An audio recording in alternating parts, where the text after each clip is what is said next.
বন্ধুসকল, আজি আপোনালোকৰ ওচৰত নতুন ভিডিঅ' এটা লৈ আহিছোঁ। বিশেষকৈ মোৰ প্ৰিয় ছাত্ৰ ছাত্ৰী ভাইটি ভণ্টিসকলৰ কাৰণে তোমালোকে শুনিবা, এইটো বস্তুটো অলপ উপলব্ধি কৰিবা। আজি মই টপিকটো লৈ আহিছোঁ প্ৰেম, ভালপোৱা, মৰীচিকা আৰু আত্মঘাতী আৰু সুশাসন। এতিয়া কথাটো হ'ল, আজি কিছুদিনৰ পৰা আমি পাই আহিছোঁ, আজি সিদিনাখন পালোঁ যে এহাল ল'ৰা ছোৱালীয়ে একেডাল ৰছীতে আত্মঘাতী কৰিছে, ছুইচাইড কৰিছে। তেওঁলোকক বোলে ঘৰৰ পৰা মিলন হ'বলৈ দিয়া নাছিল, সেই কাৰণেই তেওঁলোকে এডাল ৰছী লৈ দুয়োটাই মৰি গ'ল। আৰু এইটো নিউজকে পূৰা বজাই আছে। আৰু তেনেকৈ বহুতকেইটা কেছ পাইছোঁ। সদায় নিউজ পেপাৰখন পঢ়ি চাবই নোৱাৰোঁ, আৰু আজিকালি নিউজৰ চেনেলবোৰো চাব নোৱাৰা হ'লোঁ। খালি মৃত্যুৰ খবৰ, আত্মঘাতী খবৰ আৰু এনেকুৱা ধৰণৰ মানে বেয়া খবৰবোৰে পাওঁ। প্ৰেম বৈবাহিক জীৱনৰ ভালপোৱা, কিবা ক'ৰবাত কোনোবাই গুচি গৈছে ভাল পাই ক'ৰবালৈ, এইবোৰ বস্তুৱে পোৱা যায়। এইবোৰ সমাজত মানে এটা মানে খুব বেয়া এটা কুসংস্কাৰ এটা সৃষ্টি হৈছে। সেয়েহে মোৰ প্ৰিয় ছাত্ৰ ছাত্ৰীসকল, মানুহৰ যৌৱনকাল আহিবই, সেইটো প্ৰকৃতিৰ নিয়ম। মানুহৰ ভাল লাগিব পাৰে, ভাল পাব পাৰে মানুহ, কোনো তাত বেয়া কথা নাই, কোনো হেৰি নাই। কিন্তু মানুহ তাতে মানে উটানোৱা হৈ যাব নালাগে।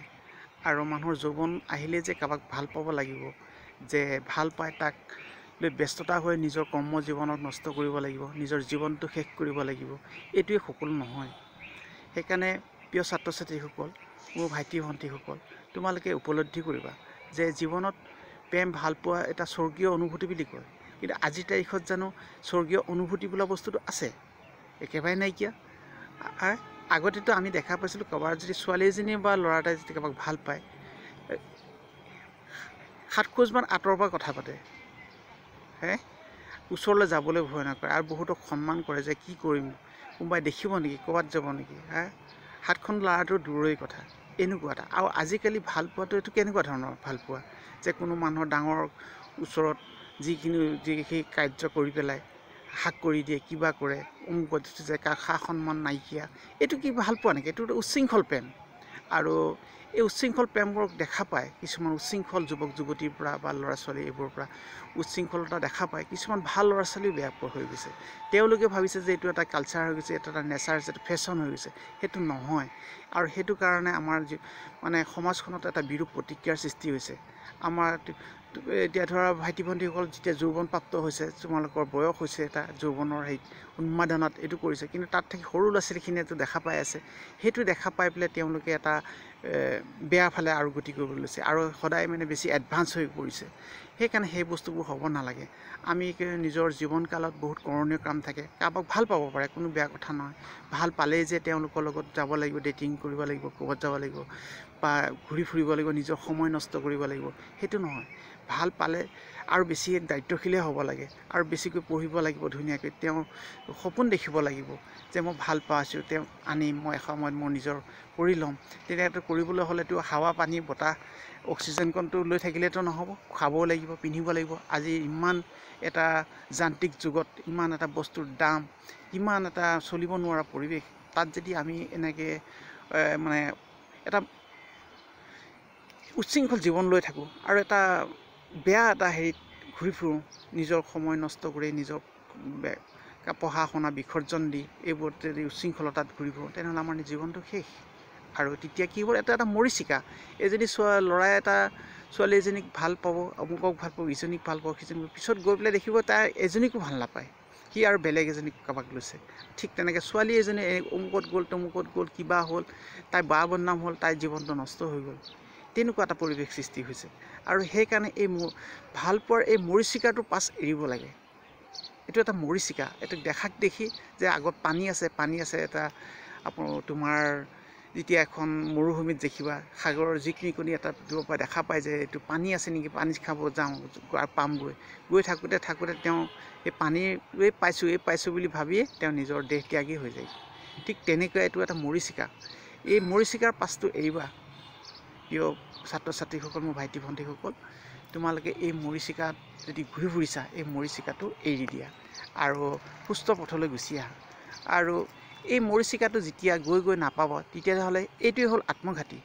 আৰু আত্মঘাতী হৈ তোমাৰ নিজৰ জীৱনটোতো গ'ল, সমাজখনতো বিৰূপ প্ৰতিক্ৰিয়া সৃষ্টি কৰিলা তোমাৰ ভাই ভণ্টি পৰিয়ালবৰ্গ ওচৰ চুবুৰীয়া সিহঁতক এটা বেয়া আদৰ্শ দেখাই যোৱা হয় নহয় জানো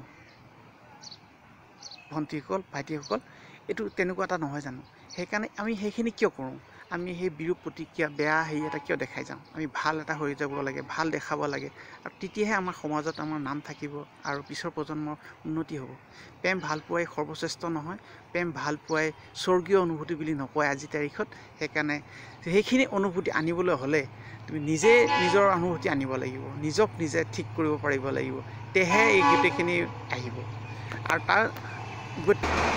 তাৰ গত্যন্ত একো নাই মানে সদায় মৰিচিকাৰ পাছতে ঘূৰি ফুৰা হ'ব আৰু নিজৰ জীৱনটো শেষ হৈ যাব আৰু এনেকৈ শেষ কৰি আমি জীৱনক বা বদনাম হৈ পেলাই আমাৰ নিজৰ গাঁওখনৰ ওচৰত বা সমাজৰ ওচৰত আমি বদনাম লৈ পেলাই যাব লাগিব সেইদিনাখন এতিয়া সেইটো আমি পালোঁ নিউজত পালোঁ যে একেডাল ৰছীতে ল'ৰাটোও মৰিছে ছোৱালীজনী মৰিছে তোমালোকৰ যদি প্ৰেম ভাল পোৱা যদি ইমানে যদি স্বৰ্গীয় আছিল তুমি স্বৰ্গীয় অনুভূতি লৈ জীয়াই নাথাকিলা কিয় দেখাই নিদিলা কিয় দুইটাই ডাঙৰ ডাঙৰ মানুহ হৈ দেখাই দিয়া ডাঙৰ ডাঙৰ হেৰি অফিচাৰ হৈ দেখাই দিয়া কিবা এটা স্বাৱলম্বী হৈ দেখাই দিয়া দেশত ভাল এটা কাম কৰি দেখাই দিয়া জীয়াই থাকা তোমালোকে এইটো বেয়া আদৰ্শটোকে দেখুৱালা আৰু তাকে লৈ পেলাই নিউজ চেনেলবোৰে কৈ আছে যে প্ৰেম স্বৰ্গীয় তেওঁলোকক মিলন কৰিব নিদিয়াৰ কাৰণে এনেকৈ মৰি গ'ল তেওঁলোকে স্বৰ্গত বাস কৰিব এইটো মিছা কথা ক'ত স্বৰ্গত বাস কৰিব তেওঁলোকে ৰৌ নৰকত পৰিছে আৰু এটা সমাজত বিৰূপ প্ৰতিক্ৰিয়া সৃষ্টি কৰিছে আজি মই সেইবোৰ লৈ পেলাইতো আজি ভিডিঅ'টো বনাব লগা হ'ল তেওঁলোকক মই ধিক্কাৰ দিছোঁ এনেকুৱা কৰিব নালাগে আৰু সমাজত ভাল হ'বলৈ হ'লে ভাল কাম কৰিব লাগে আৰু এটা কথা আছে লাষ্টত মই এটা কৈছিলোঁ যে অনুশাসনটো মানুহ মানি চলিব লাগে ডাঙৰক সন্মান কৰিব লাগে ডাঙৰ পিতৃ মাতৃ শিক্ষাগুৰু ককাই ভাই ভনী সকলোৱে এটা অনুশাসন কৰে শাসন কৰে অমুকত নাযাবা তমুক নকৰিবা এই বস্তুখিনি কৰিব লাগে শাসনটো যেতিয়া তুমি মানি ল'বা তুমি শাসনটো যদি মানিবা চলিবা সন্মান কৰিবা তেতিয়াহ'লে তুমি ভাল হ'বাই কথাই নাই আৰু শাসন যদি নামানি উদণ্ডতা হোৱা তুমি কাকো যদি মতালি সৃষ্টি কৰি থকা নিজকে ডাঙৰ মানুহ বুলি ভাবে চব পাই গৈছোঁ চব হৈ গৈছে মই এতিয়া মোৰ ডেকা যৌৱন উতলা যৌৱন মোক আৰু কোনে পায় সেইটো হ'লে এই তেনেকুৱা এটা পৰিৱেশ সৃষ্টি হ'ব আৰু নিজৰ জীৱন ধ্বংস কৰিব সেইকাৰণে প্ৰিয় ছাত্ৰ ছাত্ৰীসকল বন্ধু বান্ধৱীসকল তোমালোকক মই কাটৰে অনুৰোধ কৰিছোঁ তোমালোকে সুপথলৈ গুচি আহা আৰু যিখিনি বেয়া পথত আছা সেইখিনি অলপ পৰ্যালোচনা কৰি ভাবি তাকে চোৱা যে এইটো বেয়া কৰিছোঁ তাকে ভাল পথলৈ আহা এতিয়াও সময় আছে আৰু ভাল হ'বলৈ মানুহ খুব ভাল আৰু বেয়া হ'বলৈও বেছি টাইম নালাগে সেইকাৰণে ভাল হ'ব ভালৰ ফালে আহা আৰু সমাজখন সুস্থ সবল কৰি ৰাখা ইয়াকে কামনা কৰিলোঁ আৰু তোমালোকক সুস্থ সবল কামনা কৰি মই আজি ভিডিঅ'টো ইমানতে সামৰণি মাৰিলোঁ আৰু মোৰ চেনেলটো ভাল লাগিলে লাইক শ্বেয়াৰ আৰু এটা কমেণ্ট কৰি আজিলৈ আহিছোঁ নমস্কাৰ।